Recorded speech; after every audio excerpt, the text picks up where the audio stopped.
ඔයාලා හිතන්න අවුරුදු 2000කට වඩා පැරණි අඩි 100 ගානක් උස දැවන්ත පර්වතයක් යට හැංගිච්ච පුරාණ දාගැබක් දශක ගානක් කොටි කඳවුරක් වෙලා තිබුණු තැනක්. ඒ විතරක් නෙවෙයි රුහුණේ තියෙන විශාලතම ගල්ලෙන. අද අපි යන්නේ දුටුගැමුණු රජතුමාගේ හමුදා එක් රැස් වුණායයි කියන රහස් පිරුණු හේනන්නේගල රජමහා විහාරය හොයාගෙන. මම නෙත්මි. මම කසුන්. ඔයාලා අහගෙන ඉන්නේ අපේ විශේෂ ගවේෂණාත්මක පොඩ්කාස්ට් එක. නෙත්මි මේක නිකම්ම පන්සලක් නෙවෙයි. කොළඹ ඉඳන් කිලෝමීටර් 260ක් දුරින් අම්පාර දිස්ත්‍රික්කයේ මාදුරුවය රක්ෂිතයේ මැද තියෙන අරුම පුදුමු තැනක්. මුහුදු මට්ටමේ ඉඳන් මීටර් 120ක් විතර උසයි. ඕකසුන් අරලගම්විලේ ඉඳන් පොළොන්නරුව පාරේ මහඔය පැත්තට කිලෝමීටර් 10ක් ගියාම මේක හමු වෙන්නේ. වටපිටාව නම් හරිම ලස්සනයි. මාදුරුවය ජලාශය, නුවරගල කන්ද, රම්බ කැන්නෝය වගේ සුන්දර තැන්වලින් වට වෙලා තියෙන්නේ. අහගෙන ඉන්න ඔයාලා සීගිරිය දැකලා තියෙනවා නේද? අන්න ඒ වගේම දැවන්ත තනි ගලක් තමයි මේ හීනන්නේගල කියන්නේත්. මේක සීනානිගල කියලාත් හඳුන්වනවා. සේනානිගල කියන නම හැදෙන්න හේතුවක් තියෙනවා කසුන්. ඉතිහාසයේ එක පුරාවෘත්තියකට අනුව දුටුගැමුණු කුමාරයා එලාර රජුත් එක්ක යුද්ධයට යන්න කලින් තමන්ගේ සේනාව, ඒ කියන්නේ හමුදාව එක් රැස් කරපු තැන තමයිලු මේ. ඒක නිසා තමයි සේනානිගල වුණේ. ඒක අපූරු ජනප්‍රවාදයක්. හැබැයි ඊටත් වඩා පරණ කතාවක් මේ ගලේ හැංගිලා තියෙනවා. ක්‍රිස්තුපූර්ව 3 වෙනි සියවසේ කාවන්තිස්ස රජතුමා හදපු විහාර 64න් එකක් තමයි මේක. හරියටම හරි. මෙතන තියෙනවා පුදුම හිතන ගෘහ නිර්මාණ ශිල්පයක්. කඳු පාමුල තියෙනවා කළු ගලින් නෙලපු පියගට පෙලක්. ඊට පස්සේ සඳ කඩපහන, ගල් කණු, ඒ වගේම චක්‍රාකාර කුඩිම්බි ගල්. ඔයාලා දන්නවද මේ කුඩිම්බි ගල් කියන්නේ මොනවද කියලා? ඒ කාලේ ලී කණු හිටවන්න පොළවේ තියපු රවුම් ගල් පාදම්. ඒ වගේම විහාරයට යන්න කලින් කකුල් හොදන්න ගල් කිමි හදලා තියෙනවා. මේවා අදටත් එහෙමමයි. තව විශේෂ දෙයක් තමයි ස්වභාවික පිහිටි ගලින්ම නිර්මාණය කරපු ලස්සන පොකුණ. ඒ කාලේ ඉංජිනේරුවන් සොබාදහම කොයිතරම් අපූර්වට තමන්ගේ නිර්මාණවලට පාවිච්චි කළාද කියන එකට මේක හොඳම උදාහරණයක්. ඒ විතරක් නෙවෙයි මේ පර්වතයේ ඉහළම තැන තියෙනවා කටාරම් කෙටු සුවිශාල ගල්ලෙනක්. ඇත්තටම කිව්වොත් වක්‍රාකාරව ටිකක් ඇලවෙලා තියෙන මේ ගලේ අඩි 100ක් වගේ උඩින් තමයි මේ කටාරම් කොටලා තියෙන්නේ. වැහි වතුර ලෙන ඇතුළට ඉන්නේ නැති වෙන්න හදපු අපි පැරණි තාක්ෂණය තමයි ඒ. ඔන්න දැන් අපි එනවා කතාවේ රහසිගතම තැනට. මේ පර්වත මුහුණතේ මැදට වෙන්න කොටලා තියෙනවා මහා සෙල්ලිපියක්. මේක ලියලා තියෙන්නේ පූර්ව බ්‍රාහ්මී අක්ෂර වලින්. ඔයාලා හිතන්න මීට අවුරුදු 2300කට කලින් කෙනෙක් මේ මහා ගල උඩ එල්ලිලා මේ අකුරු කොටන හැටි. ඒ සිල්ලිපියේ තියෙනවා පුදුම විස්තරයක්.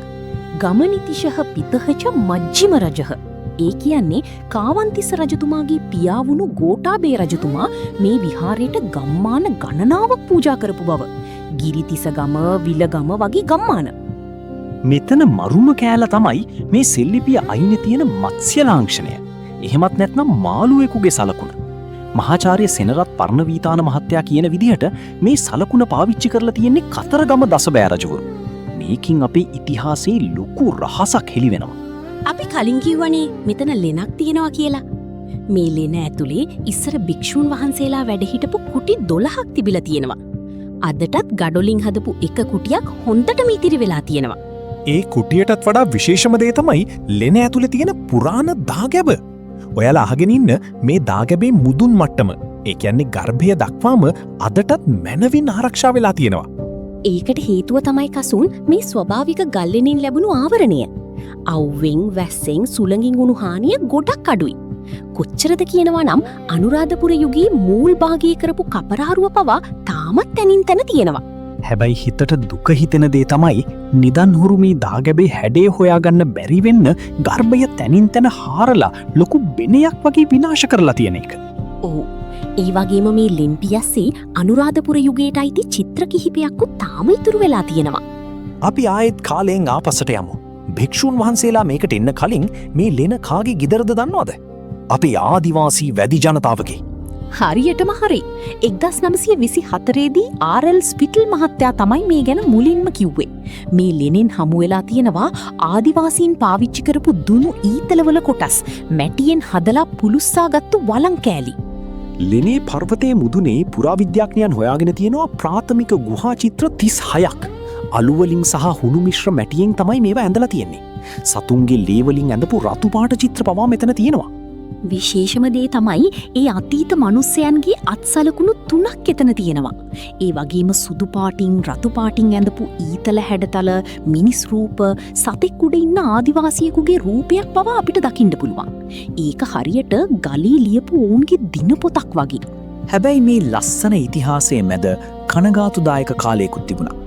1967දී දිඹුලාගල නායක හාමුදුරුව මේක ආරණ්‍යයක් කරන්න මුල් වුණා. පදියතලාවේ සේලාලංකාර හාමුදුරුව මේ ගඩොල් කුටියේ භාවනා කරමින් වැඩ හිටියා. 1986 අවුරුද්දේදී උන්වහන්සේව ත්‍රස්තවාදීන් විසින් අමානුෂිකව ඝාතනය කළා. ඉන්පස්සේ ගොඩක් කාලයක් යනකන් මේ උතුම් පුදබිම ත්‍රස්තවාදීන්ගේ මුරපොලක් කොටින්ගේ කඳවුරක් බවට පත් වුණා. කිසිම කෙනෙකුට මෙහෙට යන්න බැරි වුණා. යුද්ධය ඉවරුණාට පස්සේ තමයි මේක ආයෙත් පණ ගැන්වුණේ. දැන් ගෝනගල සුදර්ශී ලංකාර හාමුදුරුවෝ මෙහි වැඩ ඉන්නවා. පුරාවිද්‍යා භූමියට හානියක් නොවෙන්න තාවකාලික ආවාස හදලා තියෙනවා. 2014දී ඉංජිනේරු ජයන්ත සමරසිංහ මහත්තයාගේ පෞද්ගලික ධනයෙන් ඊ පැරණි දාගබ ආයෙත් සංරක්ෂණය කළා. අද ඔයාලට පහසුවෙන්ම මේ ලස්සන ඓතිහාසික සහ හැඟීම්බර අතීතයක් තියෙන හේනන්නේගලට යන්න පුළුවන්. අපි රටේ ඉතිහාසය කියන්නේ නිකම්ම පොත්වල තියෙන අකුරු නෙවෙයි. ඒක මේ වගේ කැලෑ මැද ගල් ගුහා අස්සේ තාමත් ජීවත් වෙනවා. අදට අපි සමුගන්නවා. තවත් මේ වගේම අපූරු ගවේෂණයකින් හමුවෙමු. මතක ඇත්වේ අපේ හිස්ට්‍රී මිස්ට්‍රී channel එක subscribe කරලා support එකක් දෙන්න. ස්තුතියි.